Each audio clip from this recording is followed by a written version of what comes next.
Now since we're still right here, this is where that TV wall mount is, and I think you can see that it's dirty. It's actually smudge marks where they had their bracket up against the wall. Well, if you paint over that with one coat of paint, do you really think it's going to cover? You could put kilz over it, and I may, if I can't get it off with my simple green, I got just a scouring pad. Let's just see how well this does.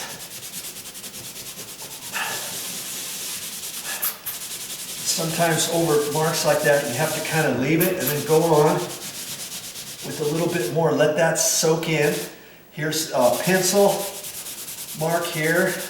There's only so much of that I can do because I just did those patches. I should have done this first, damn it, nabbit, right?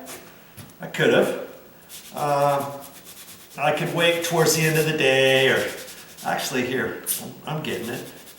I'm just being careful not to get it in too close to the screw patch. Okay, now I can go back around that and see. Okay, look at that one.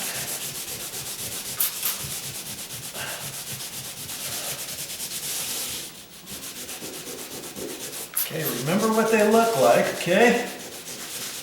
A little bit of elbow grease. And I don't want to just leave that like that, because then the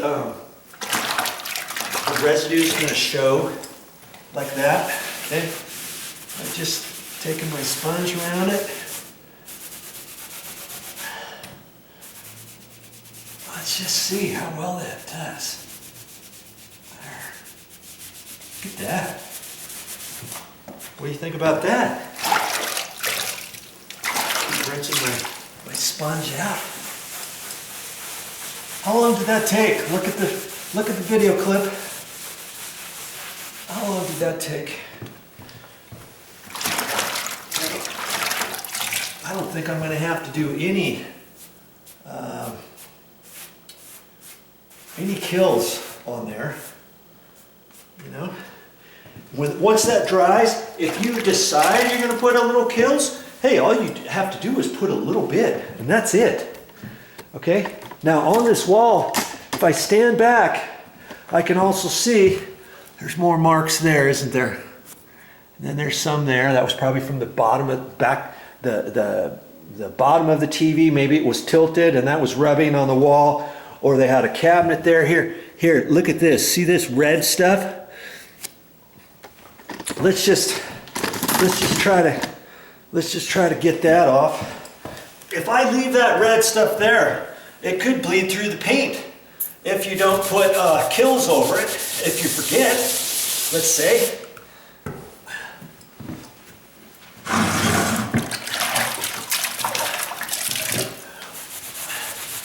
Gone. I use that simple green for just about all my cleaning needs. Whatever it doesn't remove, then I have to try something else or whatever, especially on the walls. Then I'll use the kilz, but it got it off. Okay, so I know I need to keep working at it over there. And then as I stand back, see how it looks discolored right in there? I don't think that's somebody trying to touch up the paint. My guess is there might have been a chair there and people might have been leaning up against the wall or something else. I really don't know what that is. Here's something here, here's some more up there. See, there's a little bit up there. And I'll go around with my bucket, with my sponge. This one's got the scouring pad. This one I use so much, the whole back tore off or just wore out because I've been using it so much. I can still use that if I want, and my simple green. And this was a clean bucket. You know, after a while, you do this for a little bit, for an entire room. And when it gets really super dirty, just dump it and get yourself some more. Okay? And keep working on your walls. And pretty soon, you're gonna have your walls, all your smudges off of there, all your crayon marks, all your any other kind of mark that can come off with a simple green. Whatever is left, then you take your kilz to. See, here's some more over here. If I stand back long enough and squint hard enough, I can see all kinds of junk on this wall. Here's something else up here. That, oh, they had something here, and here's, see, I'm gonna have to caulk that to push that all in. See how it's puckered all around the edge? If you just put caulking in there with your finger and do that, that's what you're gonna get. But no, I go the extra mile. I push all those edges in with my little tiny screwdriver. Then I put a little dab in there and go from the middle out, from the middle up, from the middle to the left, from the middle to the right. And see that round thing right there? I have no idea what that is, but I'll bet you I can get it off with my simple green. Here's some more junk. I get it off with the simple green. And I'll do all that until I know, hey, I've done the best I can, and then I'll walk around all of the areas, okay, wherever I'm going to paint. And any smudges, any things that are left, then I'll use the kilz on it. Now see, look at all this right here. See, I haven't cleaned that yet. I don't want to just put kilz over it. If it's all dirty stuff, I'd just soon get the simple green and clean it first. It doesn't take long with the simple green, you saw. Okay, there, see, there's another spot right there. I'll go around and look around all the light switches, because evidently and usually you're going to see all kinds of marks or discoloration like this around your light switches, or you know. So I'll do a once over on the light switches. See down in here, the cover plate just went to there, but see this discoloration around there? That's people's dirty fingers from, you know, the last 3 or 4 years. And so I'll go around and check all that. And then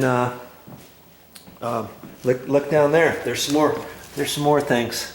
And so I'll get my construction light out, or well, in here I got my light. You know, that still works. But see, I see some discolorations right there. Boom, boom. So I'll just look over here. Here's another little spot. Look at that over there. That looks like paint touch up and they use the wrong color. See? But see, here's some more holes. Boom, boom, boom. There's some black marks all around them. If I don't get those black marks, and if I say, screw it, I'm just gonna paint over that. And I'm only putting 1 coat. Well, guess what? Chances are that mark's gonna show. That's gonna show. That's gonna show. That's going to show. After 1 coat, that's going to show. Some of it might not show, but other areas will. There's some more around that. Okay? Be good. Be like you're like Mr. Inspector. This is your house, your condo, your paint job. How good of a paint job do you want? Do you just want to slap it on and go and blow and say, I'm so proud of myself because I got it all done in 1 day? Is that you? Well, if it is, good. You can only be as good as you can be, right? So if that's the best you got in you, have at it. But if you want to spend some time, you want it to look good, especially when it's all done and all said and done, and you're sitting here watching TV and you keep seeing that hole over there that you should have done something to, or those smudge marks that bled through your paint, and now you put some more paint on there and bled again. You know why? Because if you got something behind there, you can put 10 coats of paint on there, and if it's a crayon or if it's something that keeps bleeding through, or a watermark, water stain that keeps bleeding through the paint, you can put 10 coats of paint on there and it's still going to bleed through because you didn't put any kilz on there. A kilz primer, not regular primer, a kilz primer, K-I-L-Z. That's for water stains. You can get some other ones for water stains. I don't have any water stains, but if you do have a water stain, you got to use the right primer for it, because if you don't, it's going to keep showing and keep showing and keep raising its ugly head when you think, man, how long? I put 5 coats on this. What do I have to do? Well, that's because you didn't use the right primer to get rid of your water stains on the wall. Okay? All right. That's enough for right now. I got to get back to work. Well, that's all I have for this time. But I'll be back with more videos.